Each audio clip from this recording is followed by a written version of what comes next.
Hello friends, आज हम बात करेंगे इम्परेटिव सेंटेंस के बारे में। इस साथ आज हम बात करेंगे इम्परेटिव सेंटेंस के बारे में। तो शुरू करते। देखिए, इम्परेटिव सेंटेंस ऐसे वाक्य जिसके अंदर आदेश, ऑर्डर, निर्देश, प्रार्थना, सुझाव, सलाह का भाव निहित रहता है। ऐसे वाक्य को जब हम इनडायरेक्ट में बदलते हैं तो सबसे पहले हम क्या करेंगे, रिपोर्टिंग वर्ब के वाक्य के भाव को देखेंगे, उसके अनुसार ऑर्डर, कमांड, एडवाइज, रिक्वेस्ट या वार्न को बदले। यहाँ पे कंजक्शन की जगह पे हम दैट की जगह पे टू का प्रयोग करेंगे। इनडायरेक्ट में प्लीज़ काइंडली का प्रयोग नहीं करते, तो वाक्य के जो भी भावार्थ निकल रहा है उसके अकॉर्डिंग हम यहाँ पे रिक्वेस्ट का प्रयोग करेंगे। यहाँ पे हम उदाहरण से इसे समझने की कोशिश करते। पहला उदाहरण है, she said to Ram please bring my book. यहाँ पे एक तरह से रिक्वेस्ट की गई है, तो हम क्या करेंगे, प्लीज़ काइंडली को हटाएंगे। She requested Ram to bring her book. बाकी के सारा जो भी चेंजेज होगा वो पहले जो हमने नियम पढ़े थे उसके अकॉर्डिंग यहाँ पे चेंजेज आएगी। और एक एग्जांपल लेते हैं, she said to me have a glass of milk. यहाँ पे एक तरह से रिक्वेस्ट ही की गई है। She asked me to have a glass of milk. तो यहाँ पे जो have a glass of milk, तो यहाँ पे अगर किसी सामान्य व्यक्ति से की जाती है तो वहाँ पे हम आस्क का भी प्रयोग कर सकते, और यहाँ पे रिक्वेस्ट भी हम लगा सकते थे। Ram said to Sita take medicine regularly. यहाँ पे एक तरह से एडवाइस दी गई है, तो Ram advised Sita to take medicine regularly. Next example, I said to Hari don't plug the flower. यहाँ पे वार्न, यहाँ पे मना की जा रही है, तो I ordered Hari not to plug the flowers. तो ऑर्डर या कमांड किसके लिए दी जाती है, जब किसी चीज़ के लिए कोई ऑर्डर किया जा रहा है, मनाही की जा रही है, यानी कि अथॉरिटी हो किसी के पास ऐसा करने की। Next example, the teacher said to Hari don't write on the table. यहाँ पे भी मना किया गया है। तो कभी कभी क्या होता है, नॉट टू की जगह पे हम फॉरवर्ड भी कर सकते हैं। तो एग्जांपल देखिए, the teacher forward Hari to write on the table.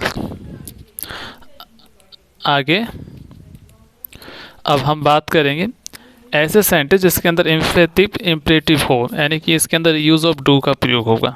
यहाँ पे देखिए, ऐसे वाक्यों को हम आग्रह पूर्वक बनाने के लिए डू का प्रयोग करते हैं, और डू का प्रयोग अधिक आग्रह और विनम्रता दिखाने के लिए किया जाता है। इनडायरेक्ट में जब इसे हम बदलेंगे तो डू को हम हटा देंगे। तो यहाँ पे एक उदाहरण से इसे समझते हैं। पहला एग्जांपल है, he said to me comma inverted comma start do have a cup of coffee please. तो यहाँ पे ज़्यादा आग्रह किया गया है, तो जब हम इसे इनडायरेक्ट में बदलेंगे तो हम क्या करेंगे, डू को हटा देंगे। तो ही सेड टू, यानी कि यहाँ पे रिक्वेस्ट की गई है, तो requested, he requested me to have a cup of coffee.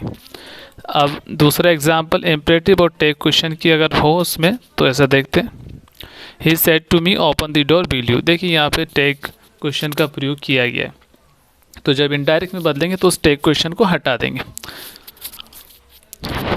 He asked me to open the door. The teacher said to us cast your vote will you. तो यहाँ पे भी हमने देखा है टेक क्वेश्चन का यूज़ किया गया, तो हम टेक को हटा देंगे जब इनडायरेक्ट में चेंज करेंगे। The leader advise us to cast our votes. ऐसे सेंटेंस जो लेट से शुरू होते हैं, तो उसके नियम है, लेट से शुरू होने वाले वाक्य भी एक प्रकार के इम्परेटिव वाक्य ही होते हैं, और लेट से कई अर्थ निकलते हैं, जैसे कि सुझाव, सजेशन, प्रस्ताव, प्रपोजल।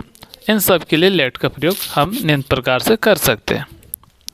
पहला उदाहरण से हम इसे स्पष्ट कर रहे, she said to me let us go to market. तो यहाँ पे एक तरह से सुझाव दिया गया है, तो जब हम इसका एग्जाम्पल बनाएंगे, जो डायरेक्ट बनाएंगे इसका, she suggested to me to go to market. बाकी नियम वैसे का वैसा रहेगा, यहाँ पे लेट को हटा देंगे, और जो भी भावार्थ निकल रहा है, सजेस्ट या प्रपोजल, उसमें से जो भी लग रहा है हम उसे यहाँ पे रखेंगे। अब इसे इस तरह से भी बना सकते थे हम, she suggested to me that we should go to market. He said to me let us purchase this house. तो यहाँ पे प्रपोजल दिया गया है कि हमें इस घर को ख़रीदना चाहिए। तो he propose to me to purchase that house. और इसे दूसरे तरीके से बनाया जा सकता है जब शुड का प्रयोग करते, तो ही प्रपोज टू मी और कनेक्टिव क्या आ जाएगा, दैट, और फिर क्या करेंगे, बी शुड यूज़ करेंगे और बाकी सेम टू सेम। तो यानी कि हम यहाँ पे इसको हटाकर टू मी टू को हटाकर हम क्या कर देंगे, दैट लगा लेंगे टू की जगह पे, और इसको हटाकर क्या करेंगे, बी शुड कर लेंगे। अब लेट से व्यक्ति की इच्छा भी व्यक्त की जाती है, ऐसे वाक्यों में रिपोर्टिंग पर विश का प्रयोग करना चाहिए। एग्जाम्पल से समझते हैं इसको। The student said comma inverted comma let me take food. तो यहाँ पे विश की गई, the student wished that he should take food. She said let him be my friend. तो she wished that he should be her friend. बाकी जो नियम है वो पहले की तरह ही चलेंगे, सिर्फ हम वाक्य के भावार्थ के अनुसार यहाँ पे विश भाव निकल रहा है, तो इसलिए हमने विश कनेक्टिव के रूप में यूज़ किया। अब लेट से ऑर्डर और रिक्वेस्ट का भी भाव व्यक्त कर सकते हैं। तो ऐसे वाक्यों में जब हम रिपोर्टिंग वर्ब ऑर्डर या रिक्वेस्ट का प्रयोग करते हैं जाती, तो इसके लिए हम कंजक्शन जो होगा टू अलाउ का प्रयोग करेंगे, दैट का प्रयोग नहीं करेंगे।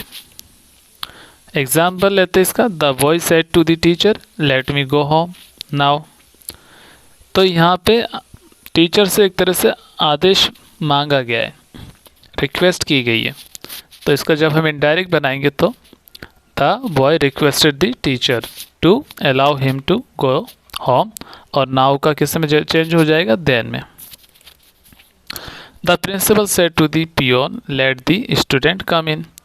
अब दूसरा एग्जाम्पल से देखिए, यहाँ पे भी क्या है, ऑर्डर या रिक्वेस्ट का भाव हो रहा है। तो यहाँ पे प्रिंसिपल क्या करेगा, ऑर्डर करेगा, और स्टूडेंट रिक्वेस्ट कर सकते, इसलिए रिक्वेस्टेड आ गया। The principal order the peon to allow the students come in.